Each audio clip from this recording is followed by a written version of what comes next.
Orchids are among the most popular flowers worldwide at last count. There will be over 29,000 orchid species and over 32,000 named orchids. They are exotic, elegant, boldly colored, absolute unique, and the picture of perfection. They are your pop of color and beauty on a rainy day, sweet scent on a warm summer evening, and for some, a happy reminder of a tropical holiday. Phalaenopsis or moth orchids. Not only are Phalaenopsis beautiful, but they are also some of the easiest and most rewarding plants to adorn a room. The best known classic white Phalaenopsis is always an elegant showstopper commanding attention. Caring for your Phalaenopsis. Light and temperature.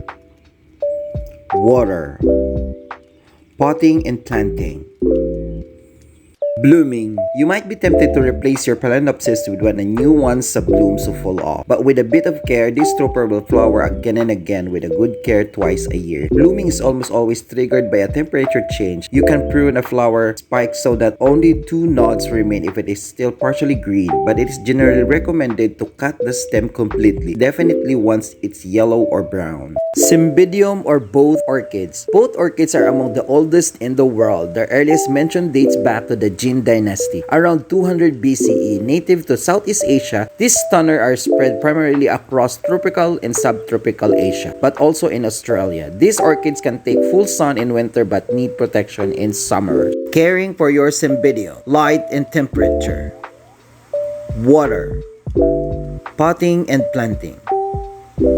Blooming. Both orchids brighten a gray day from mid-autumn to mid-spring with beautiful spray of large blossom in white, yellow, pink, and green. Plants can get up to 60 to 70 cm tall. Dendrobium. This is a hugely diverse group of orchids. Most Dendrobium species are native to southern Asia, but a few originate in the Pacific Island and Australia. Although there doesn't seem to be the name of genus itself, the better known of its almost 1,000 species have wonderful common names such as cucumber orchid and the bull or the pigeon orchid. Caring for your Dendrobium. Light and temperature.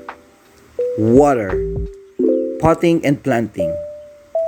Blooming. The flowering season for the Australian natives is usually from August to October. These plants will delight with masses of delicate orchids flowers in various glorious colors. Some of them are very sweetly perfumed. Paphiopedilum or slipper orchid. One of the most widely cultivated orchids, highly coveted among collectors. This is striking and tantalizing look at me orchids. Caring for your Paphiopedilum. Light and temperature. Water.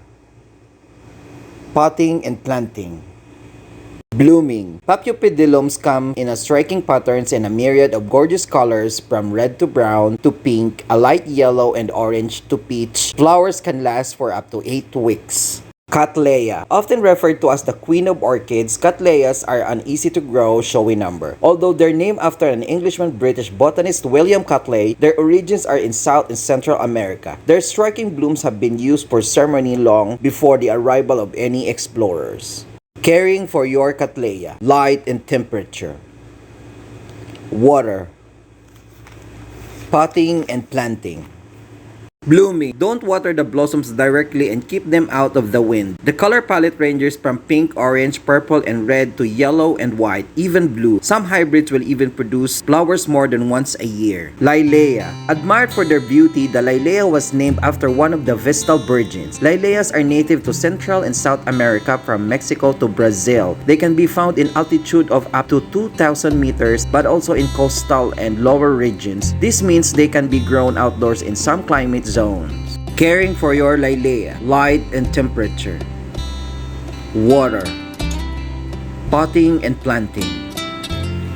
Blooming. These lovelies will flower from autumn through the winter. Some species even flower throughout the year. They will show off vibrant pinks and fuchsias and some lovely shades of orange and peach. Brassavola. Brassavola are immensely popular with budding and die-hard orchid lovers named after an Italian botanist. They are relatively easy to care for and produce delightful, often scented flowers in all colors of the rainbow. Caring for your Brassavola. Light and temperature. Water. Potting and planting. Blooming. These mostly white and green lovelies one-year-round bloomers, and their slightly citrusy scent of a warm summer night is always a real threat. Encyclea. The well over 100 species belong to the Encyclea genus are really varied and so they're neat. They can range in size from a couple of centimeters to half a meter. Native to a Caribbean, their distribution is equally wide these days, from Florida in the north to Argentina in the south. Caring for your Encyclea. Light and temperature. Water. Potting and planting. Blooming. Encyclea will brighten your spring with dazzling blossom in showy purples, browns, yellows, greens, and fuchsias. They will make lovely present if you can divide your plant. Plus, as a bonus, some of them are scented. Oncidium or Dancing Lady. Dancing Lady? What an appropriate name for this orchid genus. Most Oncidium blossom in spray on multiple. Seriously long stem in all shades of yellow and brown. Perhaps a bit like a lineup of dazzling dancers with swirling gowns in a Broadway show. This genus is a close ally to Odontoglossum and can be easily hybridized. Caring for your Oncidium. Light and temperature. Water. Potting and planting.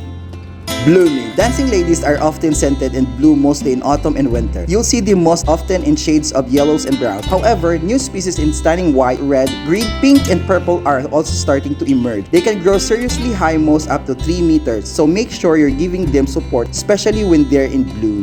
Odontoglossum. These beauties are some of the showiest grand orchids among orchids. Habitats and species vary greatly, though so many care instructions depend on which orchid you choose. This orchid can be easily hybridized with Oncidium, Miltonia, or Brassia. Taxonomic revision have moved many species into the Oncidium genus, but the debate is still raging and readers may find plants under either name. Caring for your Odontoglossum. Light and temperature. Water. Potting and planting. Blooming. The trick here is to pick the flowers before they were completely spent. Do this and find the right spot and you will be rewarded with stunning flowers with remarkable patterns and striking colors. Miltonia or Pansy Orchid. What an excellent indoor plant Miltonias make. Their attractive flowers often impress with their intrinsic patterns and they're generally long-lasting. Originally found in the higher mountains of South America, mainly Brazil, these orchids are relatively easy to care for, definitely not fussy and always stunning. Caring for your Miltonia. Light and temperature. Water. Potting and planting. Blooming. Orchid pansies seem to do their own thing here. They flower when they're good and ready, not during a particular season. We do like the many amazing shades of purples, pinks, and fuchsias, but their striking patterns really set them apart. Cambria. Cambria is neither the scientific nor the common orchid but a commercial one. Cambria is not a clear defined genus in its own right but a group of hybrids resulting from crossbreeding efforts. These orchids are not to be sneezed at, though not only are they beautiful and brightly colored but they've also inherited all the good traits of their ancestors. They need little attention and are the perfect orchid for beginners. Caring for your Cambria. Light and temperature. Water. Potting and planting.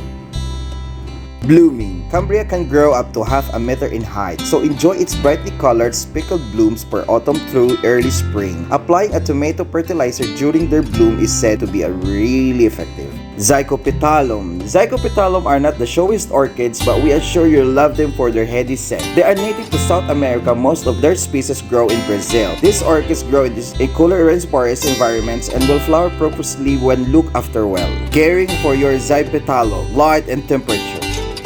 Water. Potting and planting. Blooming. Peak growth time is during spring and summer. Flower spike can grow up to 60 centimeters. Most flower twice a year, come even 4 times as far as much as a month. Get your growing condition right, find just the right spot and you will be rewarded with lovely blooms and sweet scent. Bulbopilum. This is considered one of the largest genera of orchids, with over 2,000 species spread across all warmer regions of the planet. Papua New Guinea alone is said to host 600, though with such diverse habitats comes a diverse range of blooms and care instructions. Each species are sometimes bizarre but always fabulous. Same have been envy of collectors for well over 100 years. Caring for your Bulbopilum. Light and temperature. Water. Potting and planting. Blooming. Most species flower all year round. They can be your guaranteed daily pop of color. Many of them are scented, but beware. Some species in this genus are known to produce a repelling smell and not sweet scent you'd hope for. Selugaini or necklace orchid. Very undeservedly overlooked by the public, these gorgeous, long-living, most large flowering fragrance orchids have been popular with collectors for some years. Hybrids are finally starting to appear in nurseries. Caring for your Selugaini. Light and temperature. Water. Potting and planting.